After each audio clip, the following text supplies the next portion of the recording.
Chapter 2. The First of the Three Spirits.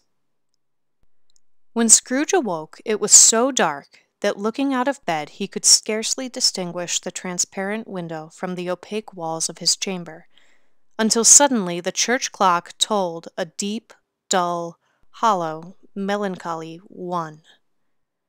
Light flashed up in the room upon the instant, and the curtains of his bed were drawn aside by a strange figure, like a child, yet not so like a child as like an old man, viewed through some supernatural medium, which gave him the appearance of having receded from view, and being diminished to a child's proportions.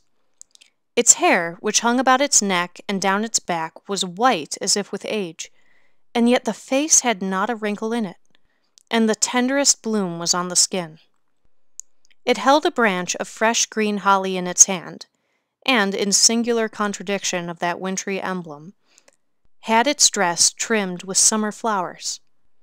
But the strangest thing about it was, and from the crown of its head there sprung a bright, clear jet of light, by which all this was visible, and which was doubtless the occasion of its using, in its duller moments, a great extinguisher for a cap, which it now held under its arm. Just then a bright white light filled his room. The curtains on his bed opened to reveal—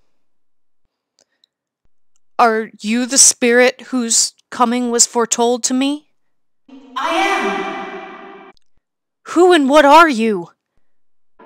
"I'm the ghost of Christmas past. Your past, to be specific." "Long past?" "No, your past.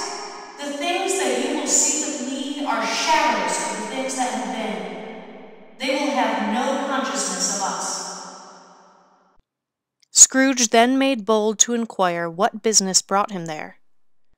"Your welfare. Rise and walk with me." "Are you the spirit whose arrival I was expecting?" "I am. I am the ghost of Christmas past. Your past, to be specific."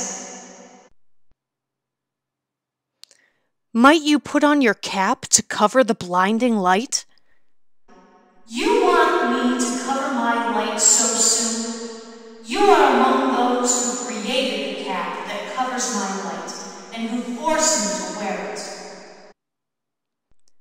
"I meant no offense. May I ask then, why are you here?" "Your salvation, Ebenezer Scrooge. Rise and walk with me." "I am mortal, and I will fall."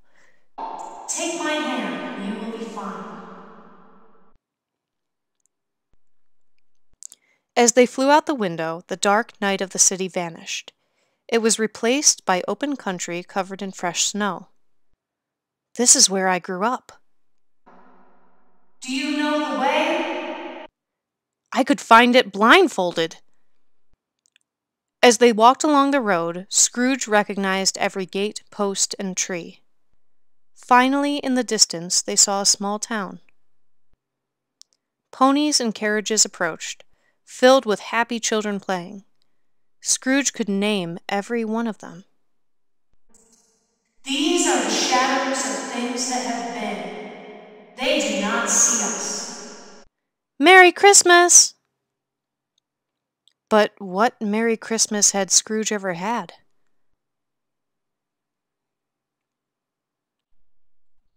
The school is not quite empty. A single child, neglected by his friends, remains. The spirit touched Scrooge's arm and pointed to his young self. "The school is not quite deserted," said the ghost. They entered a bare room, made barer still by the lines of desks. At one of these, a lonely boy sat reading. Scrooge crept closer, and a weight fell upon his heart. "Could it be?" he whispered. "Yes," said the spirit. The boy was Scrooge himself so many years before. "He has no place to go on Christmas," remembered Scrooge as a tear came to his eye.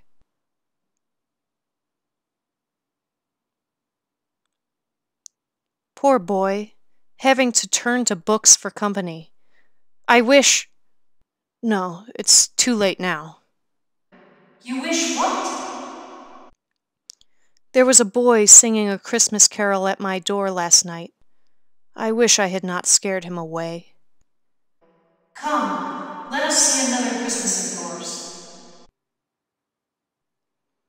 It was the same classroom, but older and dirtier. Scrooge was older too, and no longer reading. Instead, he paced the room in despair. Suddenly, the door opened, and in ran Scrooge's young sister. "I have come to bring you home, dear brother." "Home, little Fan?" "Yes, home! Father's changed. He is so much nicer than he was before. He sent me to take you away from this place forever." Scrooge and his sister departed the lonely school. She was small but had a large heart. She died as a woman and had children. One child. Your nephew. Yes. And then, just like that, they were standing in a busy city street. It was yet another Christmas from Ebenezer's past. "I know this place. I was an apprentice here." "Why, it's old Fezziwig!" "No more work this evening, boys. Clear everything away for the party." A huge party took place with food, music, singing, and dancing. For a moment, Scrooge felt as if he had never left Fezziwig's warehouse. At 11 o'clock, the party ended.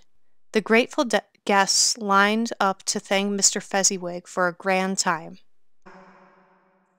Why should they be so thankful? He just spent a few pounds. Is that so deserving of praise? "It isn't the money, Spirit. Look how happy he made everyone. The happiness he gave us was worth a fortune." What's the matter? "It's just... I'd like to be able to say something to my clerk right about now." Come, my time grows short. To another Christmas of your past.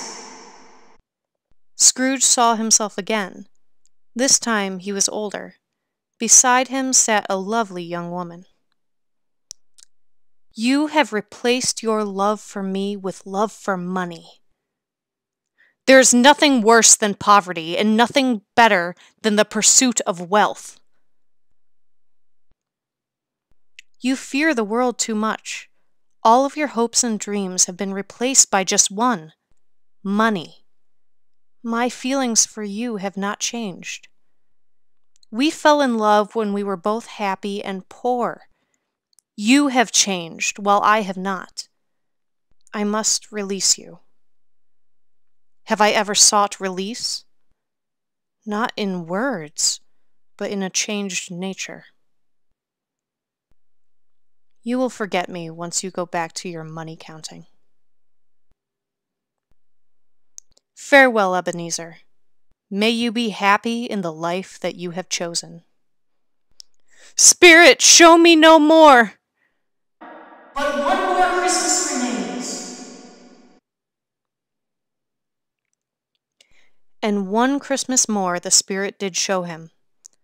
The woman meant to marry Scrooge had married someone else.